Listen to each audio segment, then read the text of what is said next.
গোটা গরম মশলা। আজকে আমাদের রান্না হচ্ছে মুগ আবদি কোরমা।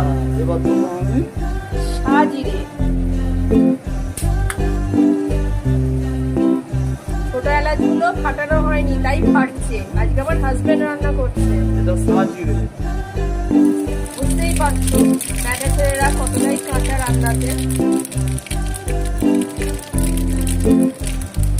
এটা কিন্তু পেঁয়াজ আর কাজু বাদাম ভাজার তেল।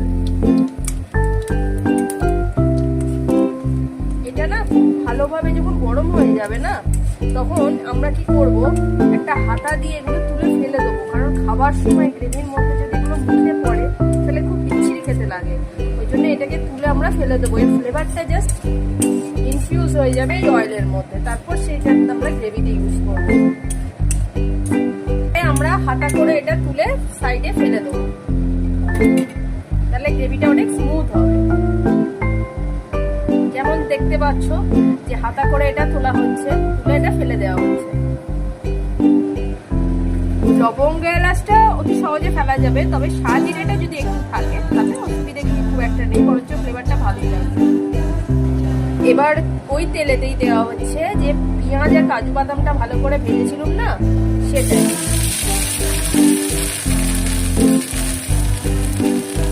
সেটা ভালো করে ভাজা হয়ে গেলে লাল লাল, সেটা আমরা মিক্সিতে পেস্ট করে নিয়েছি। তেলের মধ্যে সেটা দেওয়া হচ্ছে। পরে এটা ধুয়ে যে বাটনার জলটা আছে সেটা আমরা পরে ব্যবহার করব, এখন শুধু পেস্টটাই থাকবে।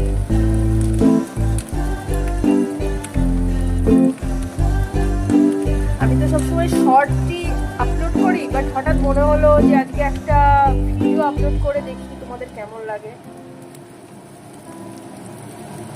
এই হাতটা যে দেখতে পাচ্ছ ক্যামেরার সামনে, এটা আমার হাজবেন্ডের হাত।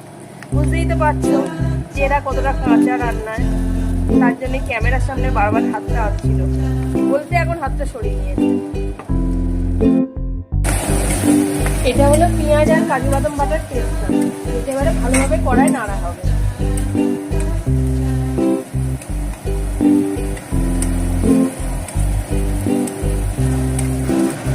আমাদের মনে হলো এখানে আরেকটু তেল দেওয়ার প্রয়োজন আছে, তাই এটা আরেকটু তেল দেওয়া হলো। এবার আবার এটাকে ভালোভাবে নাড়া হচ্ছে। এটা কিন্তু অলরেডি ভাজা, তাই খুব বেশি করে এটা তেলে নাড়াচাড়া করতে হবে না। এবার এখানে পড়বে আদা রসুন পেস্ট।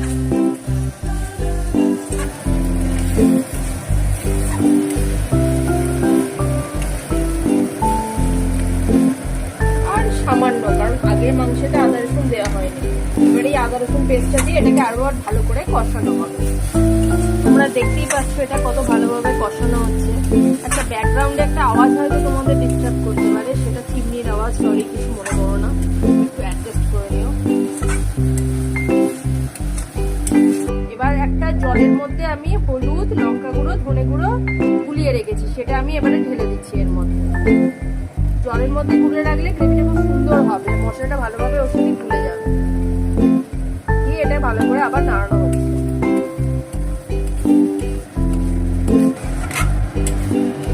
এবার আমি দিয়ে দিচ্ছি পুরো বড় ব্ল্যাক পেপার, গোলমরিচ গুঁড়ো।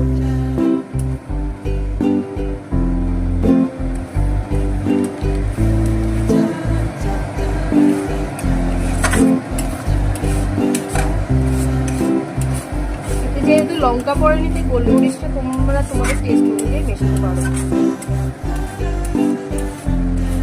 এবার মশলাটা মেশানো হয়ে গেছে।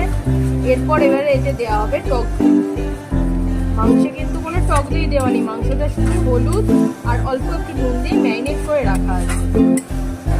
এবার এতে দেওয়া হলো টক দই। এবার এটাকে ভালো করে মশলার সাথে মিশিয়ে নিতে হবে। আর তখন কিন্তু গ্যাসটা স্লো করে দিতে হবে, না হলে কিন্তু টক দইটা ফেটে যেতে পারে।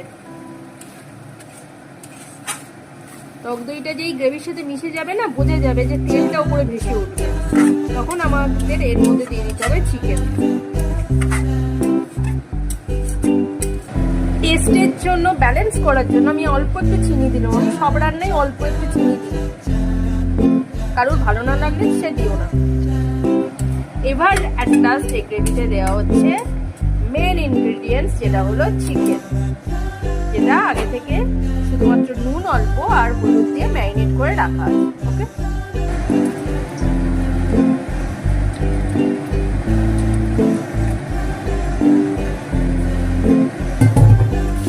গ্রেভির সঙ্গে খুব ভালো করে মিশিয়ে নিতে হবে।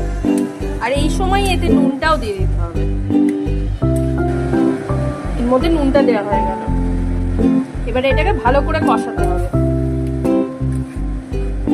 গ্যাস স্লো করে, কিন্তু গ্যাস যদি বাড়িয়ে দাও তাহলে কিন্তু চিকেন থেকে জল বেরিয়ে আসবে, আর জল ছেড়ে দিলে চিকেনটা ভালো করে কষানো হবে না। ওই জন্য গ্যাসটা স্লো করেই এটা কুক করতে হবে, ভালো করে কষিয়ে নিতে হবে। এই রান্নাটা খুবই সিম্পল, বাট ওই যা জোগাড় জাতি করতে যা একটু সময় লাগে, আর কষাতেই যা যেটুকু সময়। আমরা যেহেতু গুঁড়ো লঙ্কা খাই না, তাই আমি এখানে কাঁচা লঙ্কা ইউজ করলাম। যারা গুঁড়ো লঙ্কা খাও তারা এই স্টেজে এসে কাঁচা লঙ্কার বদলে গুঁড়ো লঙ্কাটা দিতে পারো। এবার এটা ভালো করে কষতে থাকুক। আবার আমি পরে তোমাদের দেখাচ্ছি যে এটা কষে লাস্ট যখন জল দেবো তার আগে কিরকম এটা দেখতে হবে। এটা কিন্তু মাঝে মাঝে নাড়তে হবে, কারণ কাজু বাদাম আছে তো, তাই ধোলাই কড়ার মধ্যে ধরে যাওয়ার চান্স থাকবে। কিন্তু তাও আমাদের অনেকটাই কষানো হয়ে গেছে, দেখতেই পাচ্ছ তোমরা চিকেন থেকে কতটা জল বেরিয়েছে, কারণ গ্রেভিটা অনেকটা পাতলা হয়েছে। এবারে এরপরে এখানে গরম জল দেবো। গরম জল মনে রেখো, ঠান্ডা জল কিন্তু নয়। গরম জল দিলে রান্নার টেস্টটা আরেকটু বেড়ে যায়। এবারে এতে দেওয়া হচ্ছে গরম জল পরিমাণ মতো। সেটা তোমরা তোমাদের কতটা গ্রেভি হবে সেই অনুযায়ী দিতে পারো। আমরা গ্রেভি কম খেতে ভালোবাসি তো, তাই জল কমই দেবো। এটা অবশ্য কম গ্রেভি ভালো লাগে, কারণ এটা রুটি, পরোটা বা ভাকরির সঙ্গে খুব ভালো যাবে। রাইসের সঙ্গেও যাবে, কিন্তু রুটি, পরোটা বা ভাকরির সঙ্গে বেশি ভালো যাবে। ব্যাস, এবারে আমাদের মুগ আবদি কোরমা রেডি। লাস্ট ফিনিশিং এ দিতে হবে এক ছিপি ভর্তি ভর্তি কেওড়া জল। কেওড়া জলটা এক ছিপি দেবে ভর্তি ভর্তি, তাহলে এর ফ্লেভারটা ভালো আসবে। গোলাপ জল এটা দেওয়ার পর কিন্তু বেশি ফোটাবে না।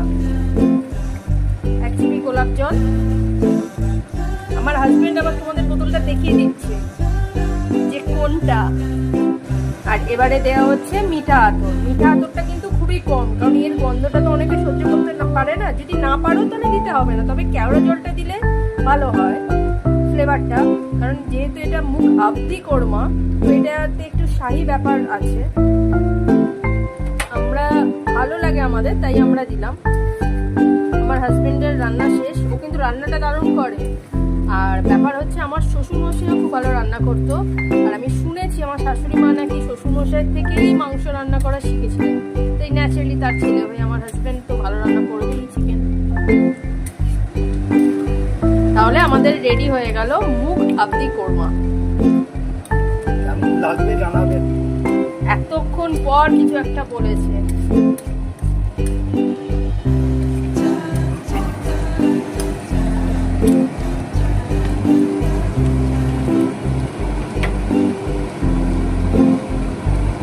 এখানে একটু ফ্রেশ ক্রিম দিলেও ভালো হয়, তবে আমার কাছে নেই তাই আর আমি দিলাম না। আপনাদের কাছে থাকলে আপনারা অতি অবশ্যই শেষে একটু ছড়িয়ে দেবেন। সকালের সেই মুর্গ আবদি কোরমা যে রান্না করেছে এখন সে খাচ্ছে। খেয়ে তাহলে বলুক প্রথম যে কেমন টেস্ট হয়েছে। ও এক্সেলেন্ট, দারুণ, দারুণ, খুব সুন্দর। যে রান্না করেছো ওই জন্য বেশি করে বলছে, বুঝতে পারছেন তো? খুব ভালো না, সত্যি ভালো হয়েছে। আপনারাও করুন, খাবেন, কমেন্ট করবেন, আনন্দ পাবো। ভিডিওর প্রথমে বলেছিলাম যে ছেলেরা রান্নায় কাঁচা, কিন্তু তবে হ্যাঁ এটা বলতেই হবে আমার হাজবেন্ডের রান্না কিন্তু সত্যিই অসাধারণ। টাটা।